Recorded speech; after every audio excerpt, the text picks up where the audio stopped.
Assalamualaikum warahmatullahi wabarakatuh. Waalaikumsalam warahmatullahi wabarakatuh. Pertama-tama, marilah kita panjatkan puji syukur kehadirat Allah Subhanahu wa Ta'ala, dan tak lupa salawat serta salam kita curahkan kepada Nabi Muhammad SAW. Yang terhormat Bapak Hendrik Pandupaksi SPD MPD selaku dosen pengampu mata kuliah konsep dasar PPKN SD, dan juga kepada teman-teman sekalian yang telah bersedia meluangkan waktunya untuk melakukan kegiatan diskusi secara virtual ini. Saya, Najmata Mananisa, NIM 003, selaku moderator akan memperkenalkan kelompok kami. Yang pertama ada Nur Amiratul Habibah, NIM 006, petugas sebagai notulen.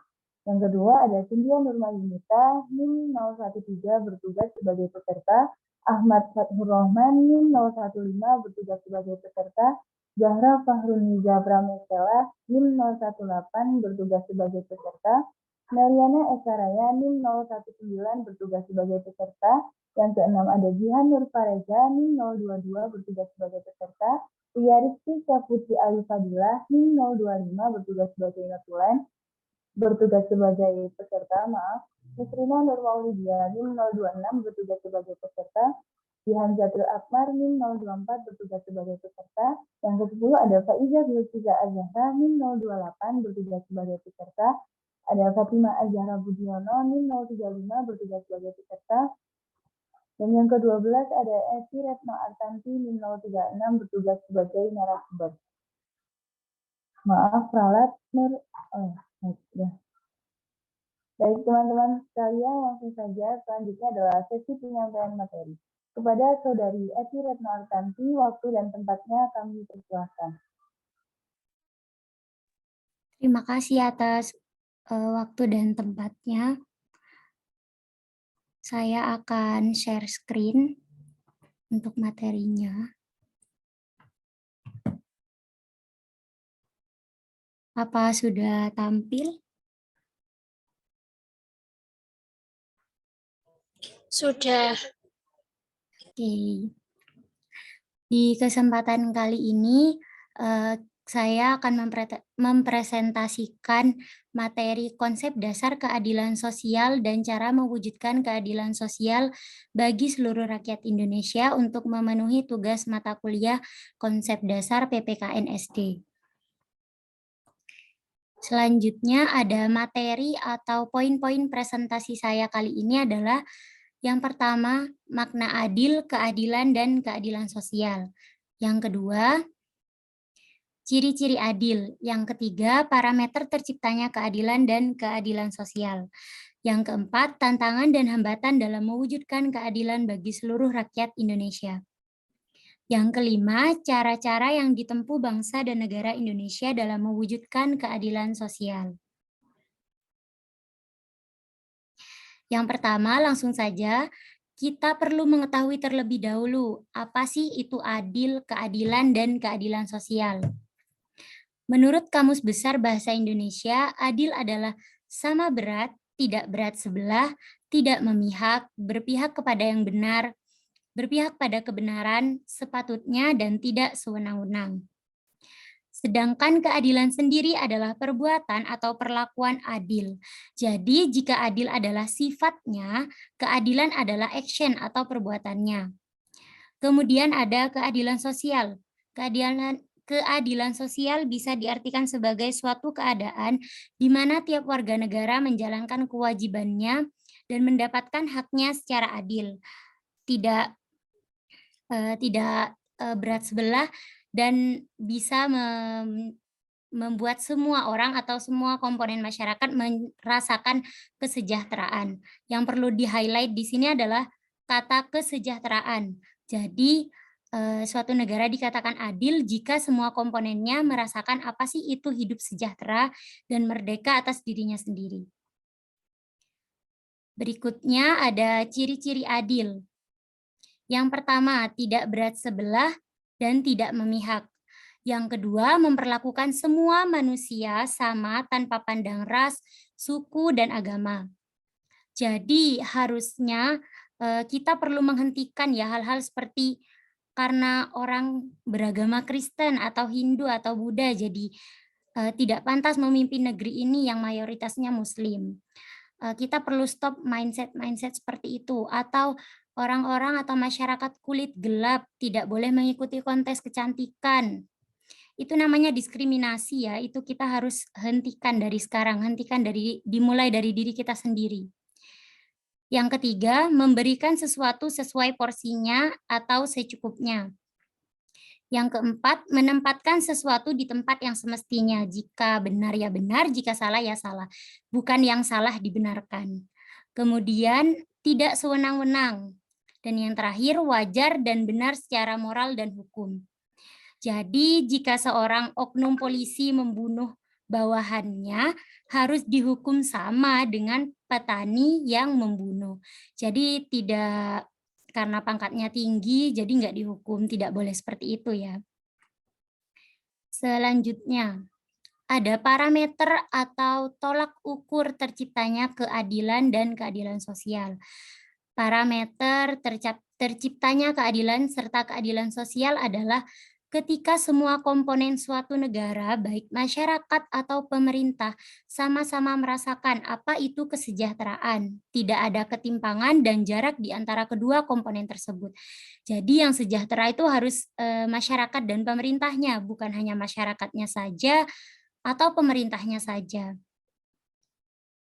Berikutnya, ada tantangan dan hambatan dalam mewujudkan keadilan sosial bagi seluruh rakyat Indonesia. Yang pertama, keberagaman bangsa Indonesia. Kenapa sih keberagaman bangsa Indonesia itu malah menjadi hambatan untuk terjadinya keadilan sosial bagi seluruh rakyat Indonesia? Karena sebagian masyarakat mayoritas itu merasa mempunyai sifat superior, merasa dirinya yang paling benar, merasa dirinya yang paling berkuasa. Hal itu tidak dibenarkan. Yang kedua, ada kemajuan teknologi membuat rakyat Indonesia semakin bersifat egois dan individualis. Sifat egois dan individualis tersebut akan memberikan dampak negatif pada diri kita, seperti kita tidak bisa menerima pendapat atau opini orang lain. Kita juga akan sulit mengajak orang lain menjadi anggota kita apabila kita menutup diri dan menjadi orang yang individualis. Berikutnya ada ketimpangan sosial dan ekonomi yang tinggi. Ketimpangan sosial dan ekonomi yang tinggi menjadi salah satu hambatan untuk menegakkan keadilan di Indonesia. Karena dengan adanya ketimpangan yang tinggi menjadi indikator kuat adanya ketidakadilan dalam mencapai hak-hak dasar, seperti kesehatan dan pendidikan. Banyak sekali ditemui orang-orang di rumah sakit yang memakai BPJS dan membayar secara mandiri, perlakuannya itu beda, padahal harusnya sama, harus sama-sama ditangani dengan baik dan benar. Lalu kemudian tantangan berikutnya adalah seksisme dan diskriminasi terhadap perempuan. Apa sih itu seksisme dan diskriminasi terhadap perempuan? Seksisme adalah setiap tindakan atau ucapan atau praktik yang memiliki nilai lebih tinggi pada suatu jenis kelamin dan merendahkan jenis kelamin lainnya. Nah, jenis kelamin yang direndahkan di sini adalah perempuan. Sedangkan diskriminasi sendiri adalah perbuatan merendahkan seseorang atau suatu kelompok secara berbeda dan tidak adil atas dasar karakteristik dari seseorang atau kelompok tersebut. Berikutnya, cara-cara untuk mewujudkan keadilan sosial.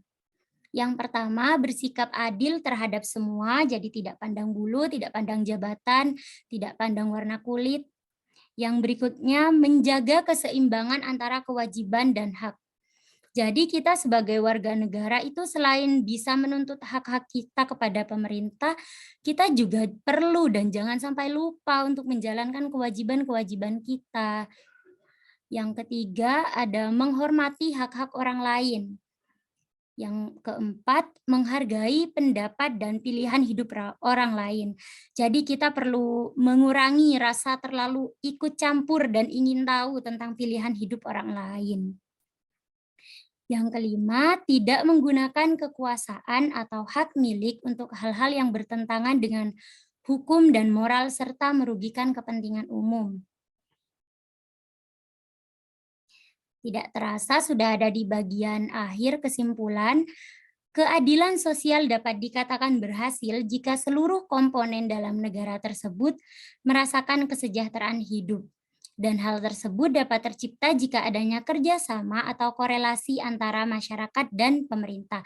Jadi tidak salah satu ya, harus keduanya.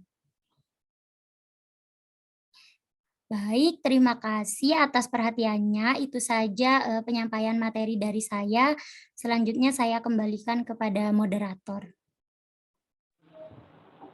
Baik, terima kasih yang disampaikan kepada Saudara Evi. Selanjutnya adalah sesi tanya jawab. Untuk yang ingin bertanya,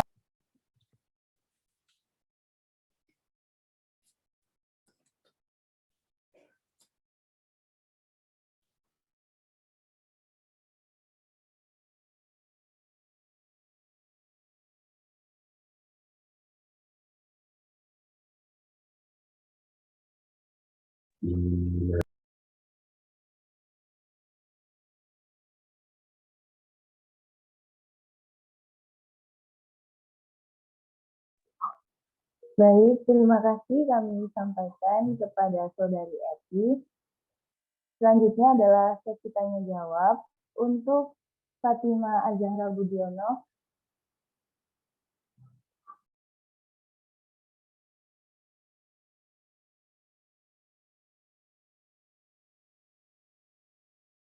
Halo, apakah suara saya terdengar? Maaf, volumenya kurang keras.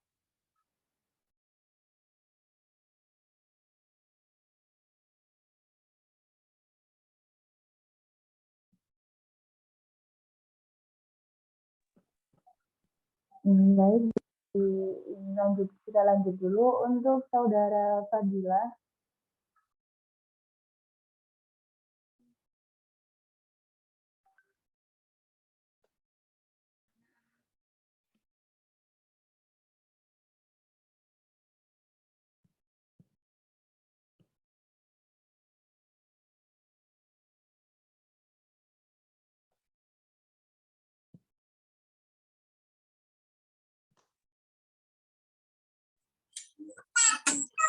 Assalamualaikum warahmatullahi wabarakatuh. Perkenalkan, saya Ria Rizky Saputra Fadila, NIM 025. Pertanyaan saya adalah bagaimana jika kelak di masa depan Saudara Rere sudah berusaha mengimplementasikan nilai kelima dalam Pancasila, tapi tidak berjalan lancar. Jadi tidak berjalan lancar saat pembelajaran. Apalagi pas pengimplementasiannya juga tidak berjalan lancar kepada murid-murid. Lalu media pembelajaran apa yang akan Anda lakukan untuk memperkuat implementasi Pancasila sila kelima? Terima kasih. Wassalamualaikum warahmatullahi wabarakatuh.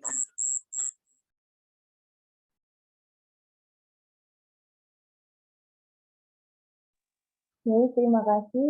Mungkin untuk Saudara Evi bisa dikumpulkan dulu atau langsung dijawab. Bisa langsung dijawab. Baik, terima kasih pertanyaannya Mbak Ria Rizky, bagus sekali.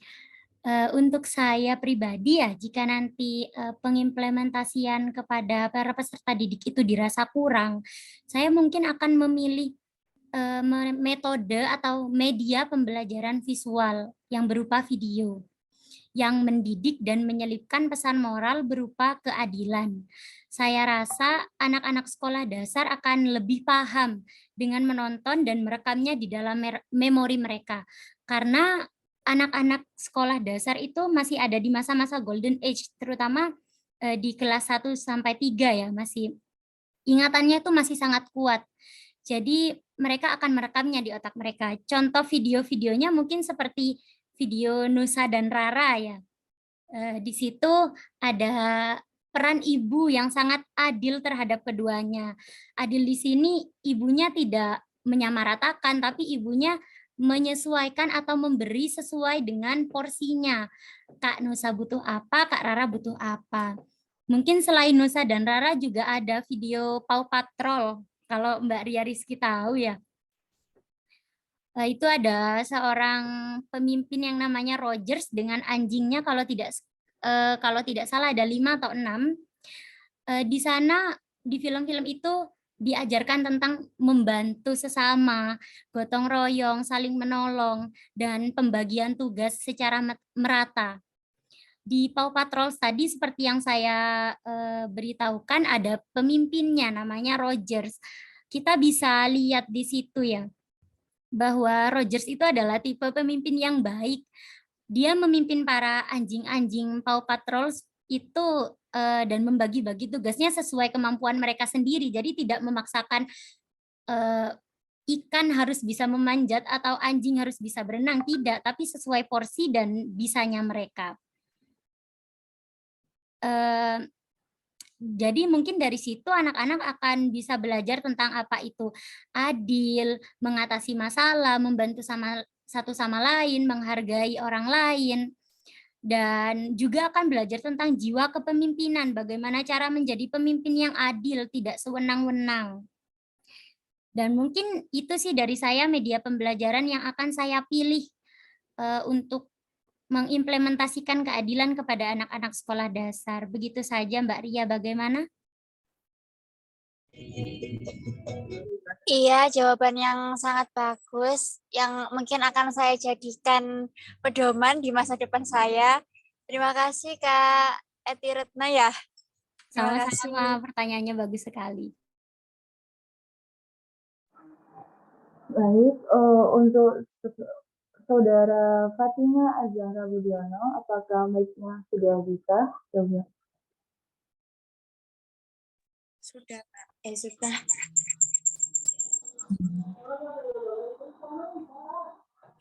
Baik, saya bentar.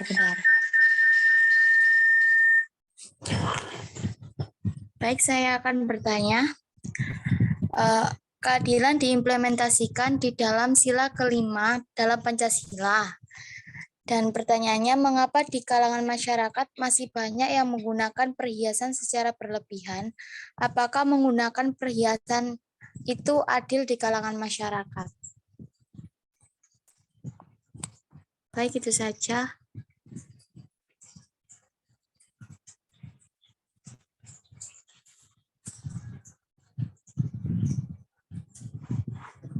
Apakah suara saya terdengar?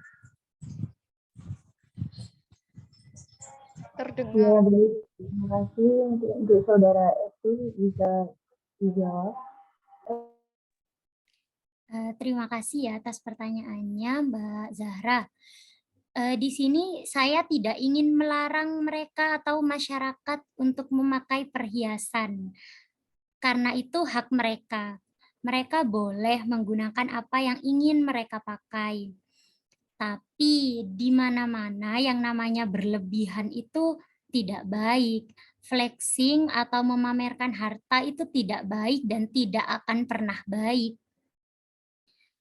Di samping masalah keadilan dan semakin memberikan jarak dengan masyarakat ekonomi rendah, membuat masyarakat ekonomi rendah jadi mengurangi interaksi dengan mereka karena mungkin insecure, merasa wah aku nggak bisa nih bersaing, aku nggak bisa nih berteman karena ekonomiku nggak mencukupi. Dan itu membuat kita jadi mengurangi interaksi kan ya tadi seperti yang saya bilang.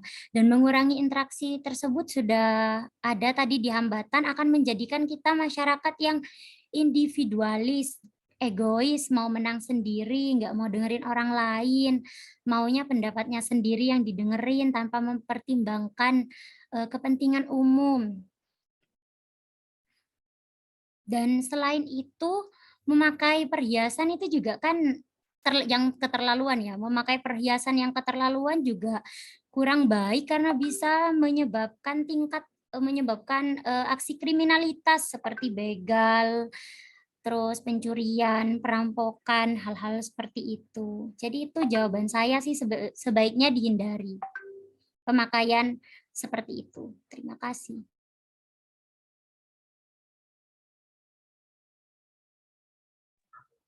Gimana bagaimana? Apakah sudah cukup membantu? Sudah, Kak.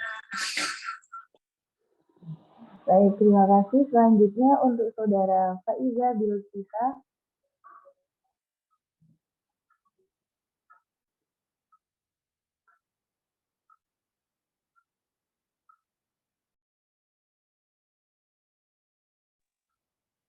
Selanjutnya Saudara Faiza Bilkisa.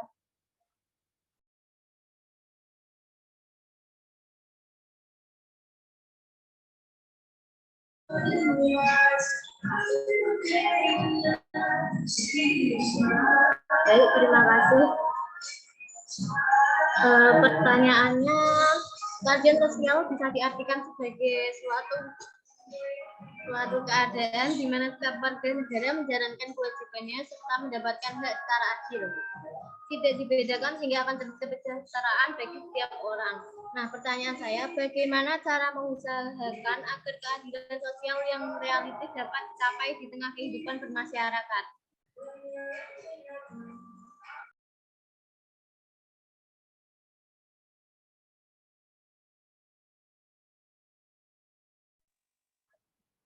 Baik, terima kasih untuk Saudara Eti, bisa dijawab.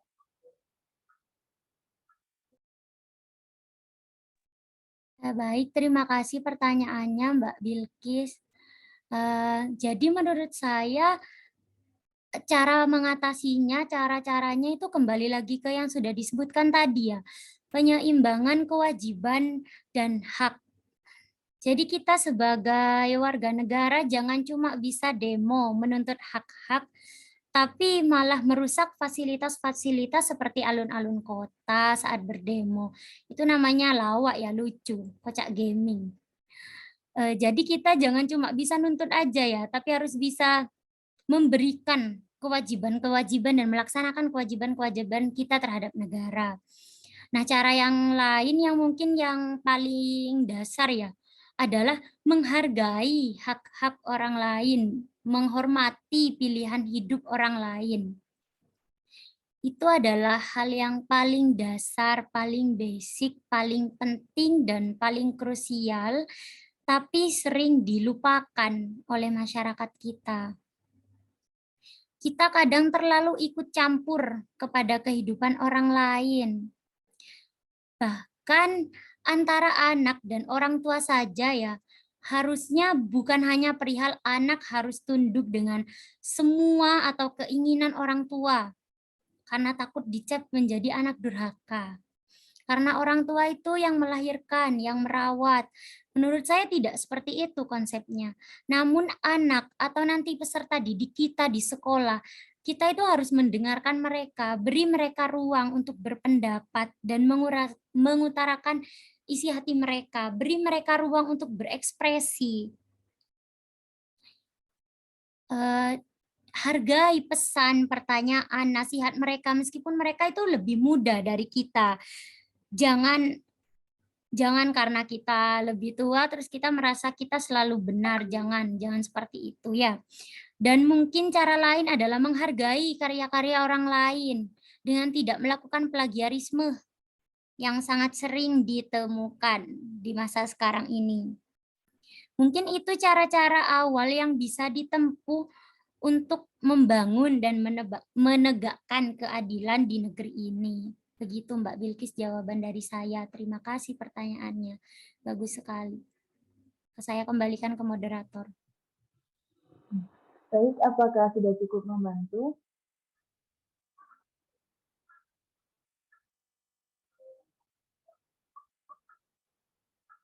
Ya baik, langsung saja. Selanjutnya pertanyaan dari Saudara Nisrina Nurmaulidia.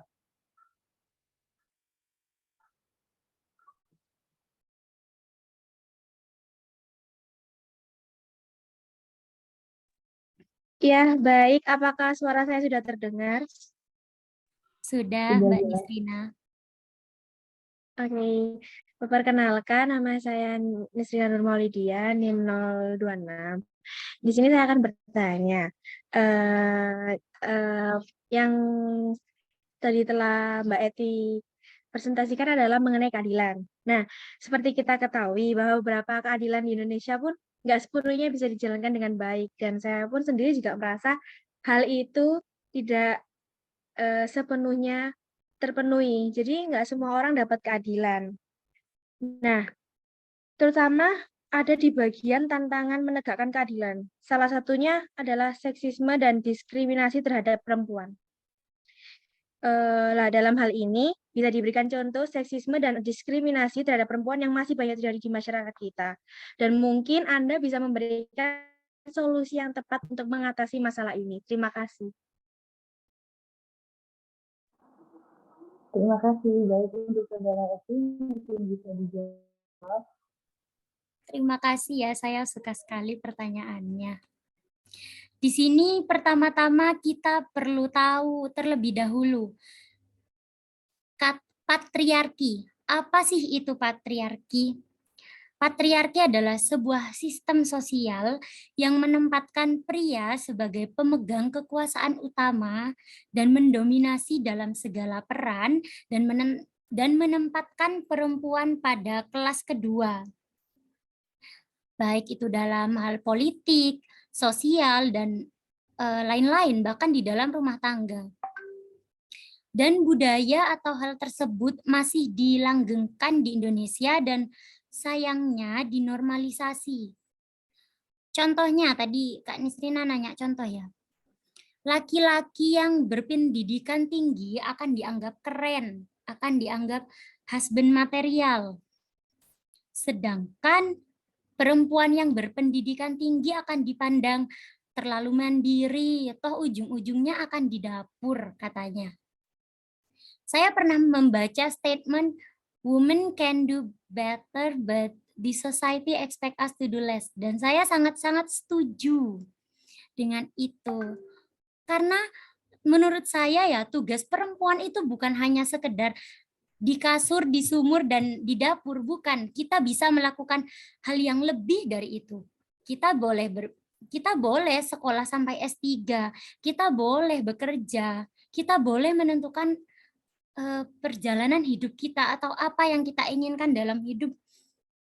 Pokoknya yang punya otoritas atas diri perempuan itu adalah diri mereka sendiri, bukan orang lain, bukan masyarakat. Lalu contoh yang lain, perempuan yang tidak bisa memasak, tidak bisa mencuci, itu dianggap perempuan yang tidak benar dan dikucilkan dari masyarakat. Sedangkan laki-laki yang tidak bisa memasak dan tidak bisa mencuci itu tidak apa-apa.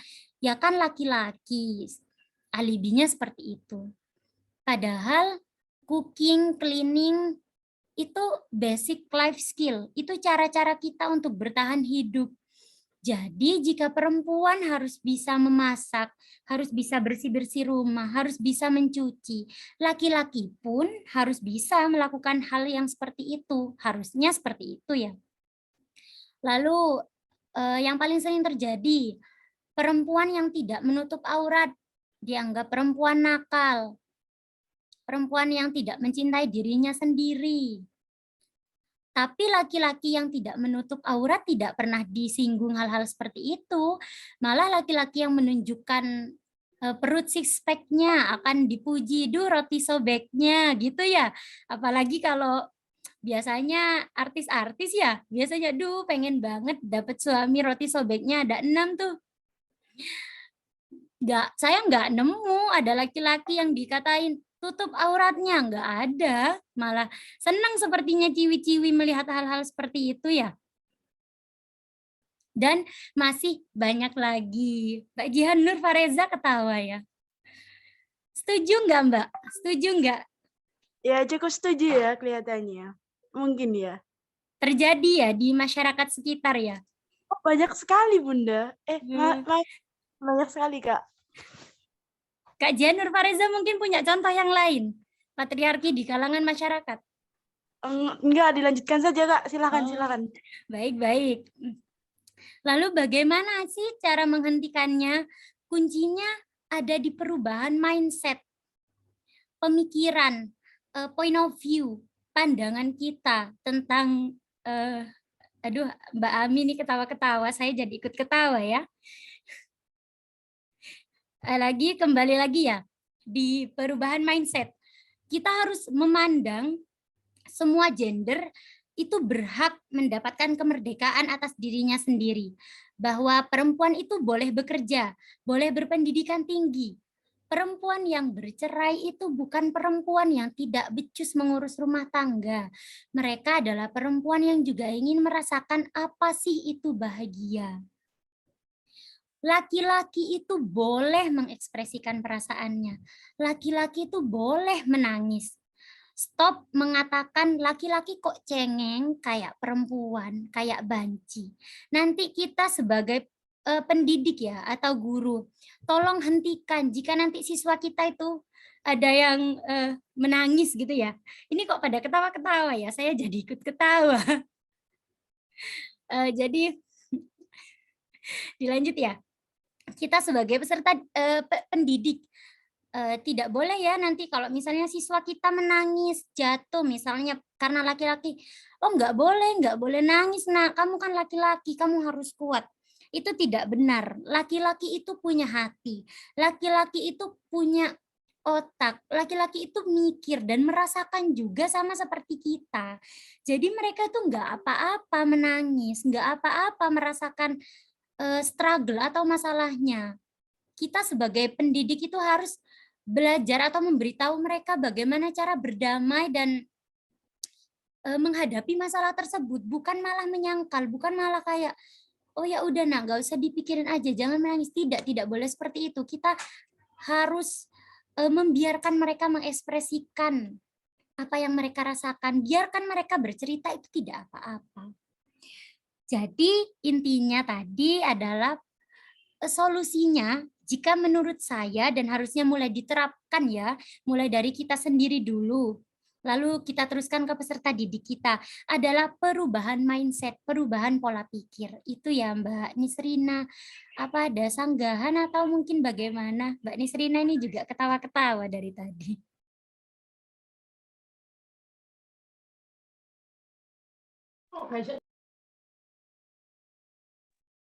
Menurut saya sudah cukup. Terima kasih atas jawabannya. Boleh saya itu menambahkan unek-unek saya yang Boleh, silakan. Yang bertentangan nggih. jelas lah. Saya di sini kan sebagai boy. Baik, silahkan Mas Ahmed. Waktu dan tempat Mengenai dipersilahkan. apa ya, pemikiran saya ataupun kayak unek-unek mengenai di mana saya lihat kalau Mbak Rere itu sangat sekali menjunjung kesetaraan gender ya guys ya. Jadi di Iya, mana manusia jelas Mas Ahmed, betul sekali. di mana perempuan harus setara ataupun lebih tinggi lah daripada laki-laki gitu. Oh, tidak lebih tinggi. Setara. Ya, kesetaraan gender. Di mana kalau Mbak Rere tadi kalau seorang perempuan ataupun istri eh, nggak bisa melakukan pekerjaan dasar seperti kayak mencuci atau itu dianggap ya nggak apa-apa lah karena kan balik lagi kenapa kalau eh, perempuan nggak bisa kalau laki-laki bisa ya laki-laki aja kayak gitulah. Nah kalau kita melakukan sistem kayak gitu kelonggaran kebebasan berekspresi dalam perempuan lah terus itu kan sama aja kayak kita membalikkan profesi di mana laki-laki harus jadi ibu harus jadi laki-laki bekerja berpendidikan tinggi misalnya. Terus kemudian kayak kalau berumah tangga, kalau berumah tangga kita nggak boleh mengekang sama sekali si istri, di mana ibaratnya kalau keluar dia nggak kudungan ataupun menampakkan aurat, ya nggak apa-apa kan itu haknya gitu kan. Nah, terus kalau kita sebagai laki-laki mau mengingatkan dan itu melanggar kebebasan berekspresi itu gimana? Kita juga nggak mau masuk neraka karena istri. Iya, betul sekali ya. Tidak ada yang mau masuk neraka sih kalau menurut saya. Tapi dari zaman Nabi ya, kalau kita mau belajar sejarah ini ya, kita mau belajar sejarah, istri Rasulullah itu bekerja, bahkan lebih kaya. Khadijah itu perempuan terkaya di Mekah. Bahkan Rasulullah itu bekerja kepada Khadijah. Istri Rasulullah yang lain, kalau kita mau ngomongin Islam ya ini ya, istri Rasulullah yang lain, Siti Aisyah, dia berpendidikan tinggi, dia bahkan bisa jadi perawi hadis, dia meriwayatkan sekitar 2000 hadis. Kalau tidak salah ya Mbak Ami dari pondok, biasanya tahu ya, sekitar kalau tidak salah sekitar 2000 hadis. Jadi menurut saya di sini bukan oh perempuan bisa seenaknya, perempuan bisa ini tidak. Menikah itu bukan hanya sekedar saya terima nikahnya sah, bukan seperti itu saja. Tapi sebelumnya itu harus ada kesepakatan apa-apa saja. Kemauan yang laki-laki itu apa, perempuannya itu apa. Jika tidak cocok dari awal bertentangan, saya sarankan tidak menikah dengan orang tersebut sih ya menurut saya. Menghindari perceraian ya iya. Tapi kan Jadi kita nggak tahu Kak, kebiasaan orang tersebut gimana. nah perlunya kalau mau menikah kenalan dulu Mas Ahmed, PDKT dulu lah, di chat lah minimal.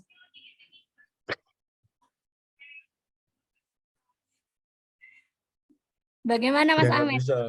Kalau lewat chat kan nggak bisa mengungkapkan perilaku seseorang Bisa itu. dong. Kita nggak tahu. Ya itu perlunya kita kalau di Islam itu ya, kalau di agama Islam itu ada yang namanya ta'aruf, pengenalan. Itu kalau mau mengikuti tata cara ta'aruf itu pengenalannya bisa mendalam loh. Bahkan kita boleh menanyakan orang tersebut ini punya riwayat penyakit apa, punya penyakit turunan atau enggak. Boleh, sangat boleh menanyakan hal-hal tersebut. Karena mungkin kita tidak ingin keturunan kita punya penyakit menular atau apa-apa, itu sangat boleh di Islam ta'aruf untuk mempertanyakan hal-hal seperti itu boleh. Selama tidak melanggar itu ya boundaries, apa boundaries? Batasan. Setiap orang itu punya batasan. Begitu sih Mas Ahmed. Jadi itu saya tidak pernah mengatakan perempuan akan lebih tinggi ya. Pokoknya sama. Maksudnya kalau laki-laki bisa bekerja, masa iya perempuan itu nggak boleh bekerja?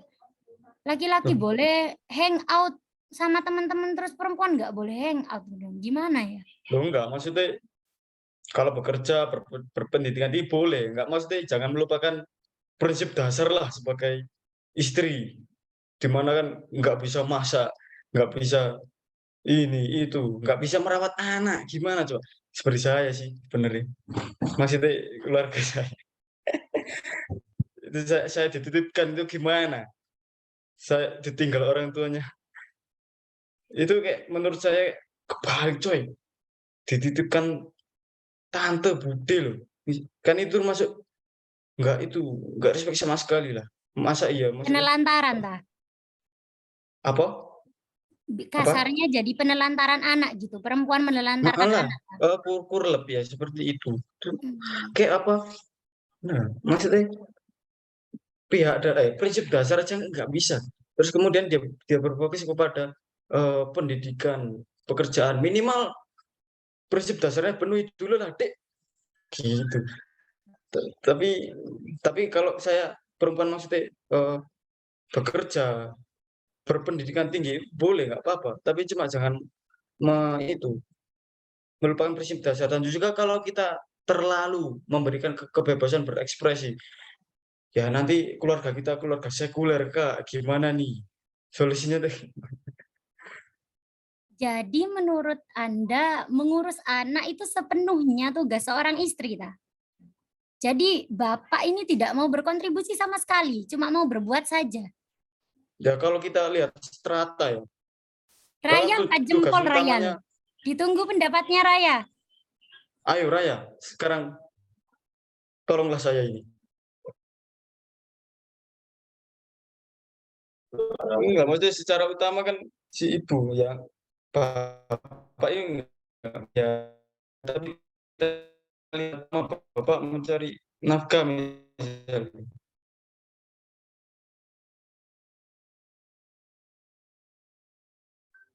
Kalau pendapat saya sih mengurus anak itu tugas berdua, tugas bersama. Jadi kalau untuk ibu-ibu yang memilih bekerja, mereka ya tetap punya tanggung jawab untuk mengurus anak. Tapi kembali lagi bagaimana, paham apa yang mereka anut. Ada mungkin yang berkeyakinan dititipkan itu adalah hal yang baik. Atau mungkin ada yang tetap mengurus anaknya, tapi kerjasama dengan suaminya, entah kerjanya part time atau pembagian waktu seperti itu. Pokoknya menurut saya yang namanya mengurus dan membesarkan anak itu tugas berdua, bukan hanya tugas perempuan. Begitupun juga tugas-tugas di rumah. Jadi laki-laki nih cuma mau bekerja aja, nggak mau bantuin istrinya, ta. Mau cari ini bukan cari istri menurut saya, cari pembantu. Tapi seumpama Mbak Kak Rere ya, seandainya ketika Anda punya istri dan juga anak, ketika istri Anda juga suami Anda juga bekerja, Anda bekerja, terus anaknya itu gimana? Pakailah nggak ada orang sekitar ya. Kak, menurut Anda gimana? Buat itu prinsip nanti tak terapkan kalau misalnya suatu Kalau saat misal istri Anda bekerja, begitu ya? ya. Oke. Kalau sekarang itu ada sekolah preschool. Bahkan kalau di Madura itu ya di tempat tinggal saya sudah ada untuk anak-anak yang newborn itu sudah ada tempat penitipannya. Mereka sudah ada kayak sekolahnya gitu loh. Ya bukan sekolah sih, dititipkan, diajari basic-basic kayak merangkak seperti itu. Ya itu konsekuensi. Ibu yang memilih bekerja konsekuensinya adalah itu, tidak bisa merawat anak sepenuhnya. Bukan berarti, tapi perempuan itu enggak harus kerja semua cuma untuk dihargai atau dianggap setara, enggak. Perempuan yang tidak bekerja, perempuan yang bersekolah sampai S3 pun lalu memilih untuk tidak bekerja dan jadi istri, itu tidak apa-apa menurut saya. Kembali lagi ke pilihan hidup masing-masing. Seperti itu menurut saya. Kalau misalnya si anak itu dititipkan ya, terus kemudian kayak pembelajarannya ikut si guru, terus ibunya nggak ikut campur, terus apakah dia mempunyai rasa sayang, kasih sayang terhadap orang tuanya, terutama ibunya 100, enggak mungkin enggak 100%, paling cuma 50 atau 70, terus kemudian di mana, surga terletak di telapak kaki ibu, lah anaknya aja nggak dirawat tuh, anaknya aja nggak dirawat kok iya. Itunya perlunya pasangan suami istri ya. Ini juga kita-kita semua yang nanti akan memutuskan untuk menikah itu ya. Dimohon, dipikirkan lagi jika ingin memiliki anak. Mampu nggak? Capable nggak? Secara apapun, finansial, waktu, pembagian, cara mendidik, metode, itu harus dipikirkan lagi. Jangan cuma menikah punya anak karena sosial kita juga seperti itu, menikah punya anak hidup bahagia happily ever after. No, bukan kayak gitu. Semuanya itu butuh pertimbangan. Kenapa banyak anak-anak terlantar? Karena orang tuanya tidak siap untuk punya anak. Mereka punya anak karena tuntutan sosial. Mereka punya anak karena gak enak loh sama tetangga wis ditanyain. Wis 2 tahun nikah kok gak punya anak.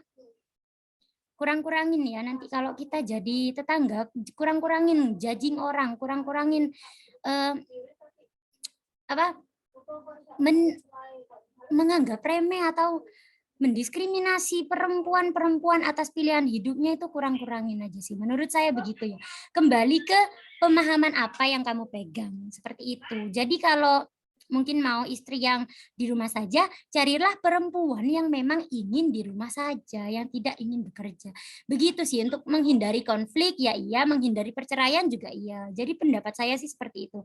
Kembali, oh ya, kalau di Islam itu carilah pasangan yang sekufu, yang sepadan. Itu sih yang saya tahu, yang saya pelajari. Di Man sih begitu ya. Mungkin Mbak Ami mau menambahkan. Kalau punya pendapat mungkin yang lain, Jihanur ini raise hand lagi. Boleh. Kak Ami gimana pendapatnya? Oke ya, menurut permasalahan yang kita bahas mengenai dari aspek keluarga, menurut saya sudah deal, maksudnya ada jalan keluarnya lah. Tapi kalau misalnya saya dapat istri misalnya, terus kemudian dia itu, saya mau membimbing dia, maksudnya janganlah pakai atau keluar dengan aura terbuka atau lain, terus kemudian dia itu, ya nggak apa-apa lah kebebasan berekspresi nih Mas. Terus gimana ini? Menurut Anda ya? Selama istri Anda tidak keberatan dengan aturan yang Anda buat dan dia menerima, senang menjalankannya, tidak apa-apa. Masalahnya itu Enggak, kalau maksudnya istrinya tidak mau, jangan dipaksa. Menegakkan Islam itu rahmatan lil alamin. Islam itu datang dengan cinta, dengan love, dengan mercy, bukan dengan tapi kalau kita paksaan. nggak Seperti dipaksa, itu. maksudnya nggak kan kebiasaan itu kan suatu hal yang dilakukan secara berulang-ulang. Tapi apakah kebiasaan itu dilakukan dengan suka-suka? Ya enggak lah. Nah, kita harus ada unsur, Pak. Misalnya saya mau membaca setiap hari di hari di jam ini misalnya. Apakah kita kalau nggak dipaksa, apakah ada kemauan? Ya jelas nggak mau. Begitu juga dengan istri. Kalau dia apalagi pada dasarnya dari keluarga awal dia itu memang sekuler. Terus kita mau merubah dia, terus kemudian dia ya enggak, saya loh dari keluarga saya loh kayak gini. Ngapain terus saya berkeluarga dengan Anda? Ngapain Anda ngatur saya? Wong saya di keluarga awal dibiarkan. Nah, itu gimana terus solusinya sebagai seorang suami itu gimana, Kak? Ya itu yang tadi dari awal, kembali di awal lagi. Cari pasangan itu harus tahu dulu bibit, bebet, bobot, prinsip hidupnya. Agar nanti nggak timbul perceraian atau pertengkaran-pertengkaran yang tidak perlu seperti ini. Begitu. Loh ya enggak, maksudnya kalau kan saya suka seseorang gitu. Terus suka kan jelas pandangan awal, terus sama menikah kan beda. Nah, ketika pandangan awal, oh ternyata dia gini gini gini, terus kemudian pas memang karena suka ya, terus kemudian dinikahi ternyata kayak gitu. Terus membimbingnya itu loh. Izin menambahkan Itulah. Mbak Rere. Iya, itulah kenapa kita nggak boleh buta sama yang namanya cinta. Silakan Mbak Jian Nur Fareza ditambahkan. Ya, mohon maaf ya Mas Ahmed. Kalau menurut saya itu kan berasal dari pribadi masing-masing ya. Kalau memang tidak cocok, lebih baik sudah disampaikan kepada Mbak Rere tadi ya. Awalnya kan harusnya kan ada perbincangan, ada kayak orang nikah kan tidak asal menikah ya Mas Ahmed. Langsung ada perbincangan lebih dahulu kan. Lebih baik diperbincangkan dahulu. Kalau emang waktu udah menikah sudah sudah terlanjur, saran saya kalau memang tidak cocok, lebih baik tidak usah dipaksakan ya.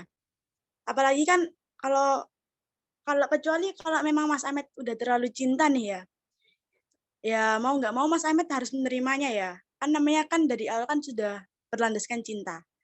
Ya mau nggak mau kan harusnya menerima kan. Kalau diperdebatkan gini bukan cinta namanya Mas Ahmed ya. Mohon maaf. Ya sudah segitu saja ya. Ini sudah Terima malam. kasih Mbak Jihan. Ini Sangat sudah Nah, membantu. justru karena saya cinta, saya pengen istri saya itu lebih baik dan Oh, go to Jannah together nih. sebentar. Kalau Iya, memang mohon itu maaf. tidak harus dipaksakan ya. Kita membebaskan seseorang untuk melakukan apa yang mereka suka itu yang namanya cinta. Kalau dipaksakan itu bukan cinta ya Mas Ahmed. Mohon maaf seperti itu tanggapan dari saya. Sudah malam ini ya, mohon maaf. Oke, Mohon oke, maaf, oke, izin oke. menambahkan lagi. Makasih atas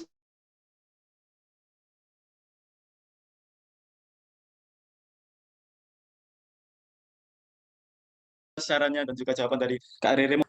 Iya, saya mohon maaf, izin menyela, izin menambahkan. Nah, kan buat anak kan didasarkan dengan cinta. Kalau menurut saya, kalau belum siap mengurus anak, belum siap mengurus rumah tangga, lebih baik gak usah buat anak. Lebih baik gak usah nikah dulu. Kasihan istrinya Mas terbebani. Terima kasih. Setuju kali Mbak Ria Rizky. Terima kasih pendapatnya. Mbak Jihan juga terima kasih.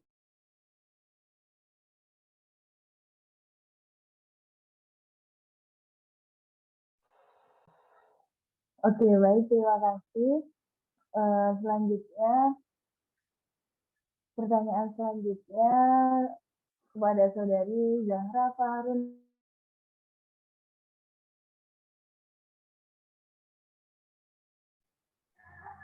Baik, terima kasih atas kesempatannya. Perkenalkan, nama saya Zahra Fakrunisa Pramesela, NIM 018.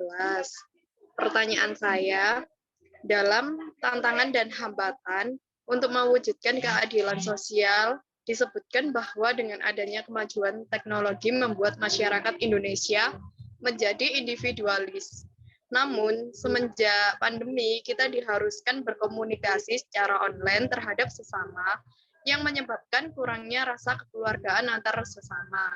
Bagaimana tanggapan Saudari Rere terhadap permasalahan tersebut? Terima kasih.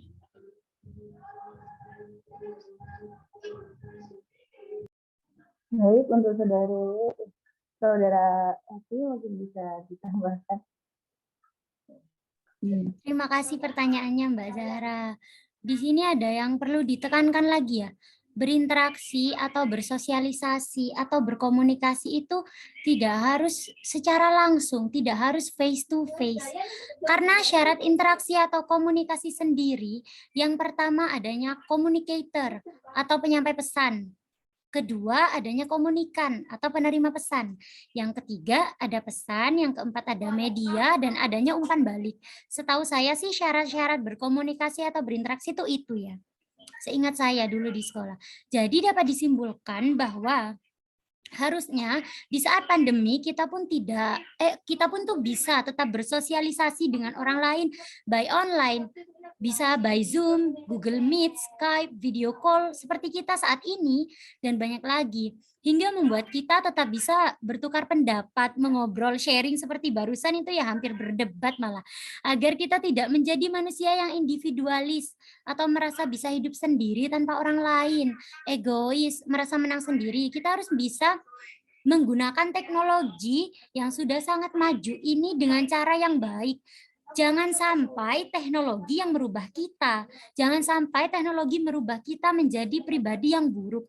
Harusnya teknologi merubah kita ke jalan yang lebih baik lagi, lebih benar, inovatif, kreatif, dan tetap bisa bersosialisasi dengan banyak orang. Dari saya seperti itu ya Mbak Zahra. Terima kasih pertanyaannya. Baik, terima kasih atas jawabannya. Baik, selanjutnya pertanyaan dari Saudara Jihan Nur Fareza.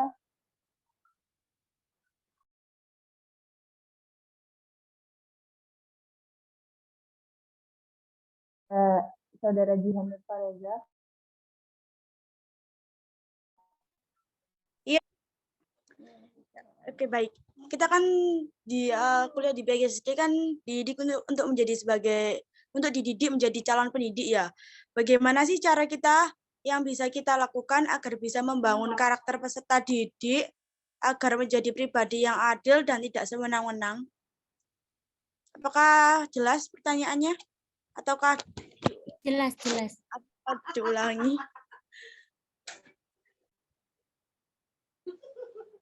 Mohon maaf ya. Jelas ya Mbak Rere? Jelas. Boleh langsung dijawab ya. Silakan. Agar mempersingkat waktu. Jadi menurut saya kita bisa mulai, atau contohnya ya, pengimplementasiannya kita bisa lewat musyawarah. Misal ada acara makan bersama, kita sebagai guru ajak anak itu berkomunikasi, ajak anak itu bermusyawarah. Makanan apa sih yang cocok saat ini? Makanan apa sih yang cocok untuk lidah semua orang? Beri mereka ruang untuk berekspresi, berpartisipasi, memberikan pendapat, dan menerima pendapat. Dari situ mereka akan mulai menghargai dirinya sendiri dan orang lain. Mereka akan belajar bahwa ketika pendapatku tidak dipakai itu tidak apa-apa. Bukan berarti pendapatku itu salah, dan mereka juga akan belajar menerima pendapat orang lain. Mereka akan belajar tidak sewenang-wenang. Dan jangan lupa pula kita sebagai pendidik atau guru harus menjadi contoh yang bisa ditiru. Jadi guru yang adil. Jangan sampai kita memberi nilai tinggi kepada si A karena si A anak temanku. Jangan sampai terjadi. Jadi itu mungkin contoh dari saya yang bisa digunakan dalam berbagai hal lain dan memulainya dari diri kita sendiri sebagai pendidik. Begitu Mbak Jihan Nur Fareza, apa jelas? Ya, jelas sekali ya Mbak Rere. Terima kasih. Sama-sama. Jadi pertanyaan selanjutnya kepada Saudara Cynthia Nurma Yunita. Baik, terima kasih kesempatannya untuk bertanya. Apakah suara saya sudah jelas? Sudah. Tadi di slide terakhir dijelaskan kalau keadilan sosial dapat dikatakan berhasil jika terdapat kerjasama antar masyarakat dan pemerintah. Lalu pertanyaan saya, bagaimana cara membangun kerjasama tersebut dengan keadaan penduduk di Indonesia yang sangat banyak dan beragam?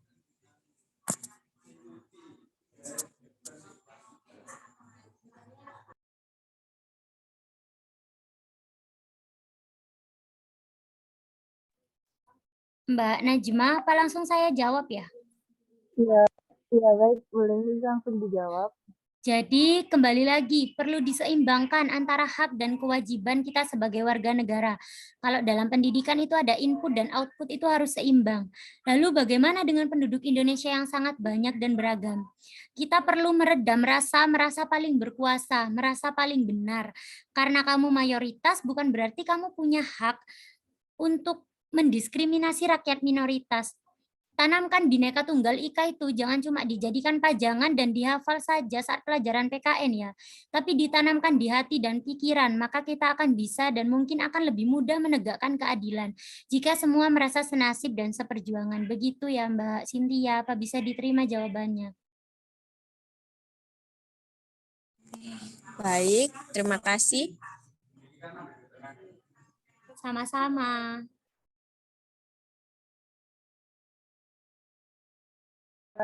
Meliana Eka Raya.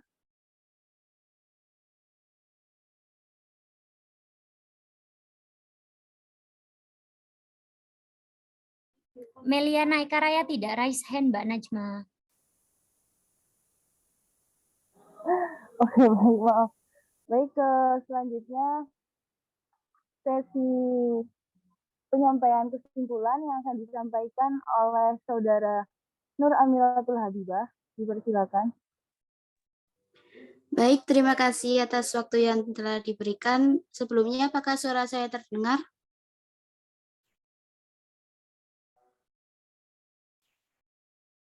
Terdengar. Kesimpulan yang dapat kita ambil pada pertemuan kali ini yaitu keadilan berperan penting dalam kehidupan sehari-hari karena jika suatu keadilan tersebut dapat berjalan dengan baik, maka akan menciptakan suatu kesejahteraan bagi masyarakat. Namun dalam hal ini bukan hanya masyarakat saja yang harus turun tangan untuk menciptakan keadilan, namun pemerintah juga hendaknya ikut bekerja sama agar keadilan dapat tercipta dengan baik. Itu yang dapat saya sampaikan, saya kembalikan kepada moderator.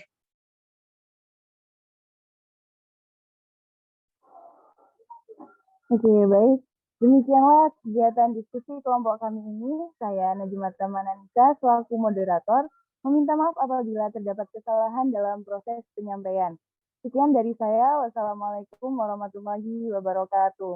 Waalaikumsalam warahmatullahi wabarakatuh. Terima kasih semuanya. Terima kasih.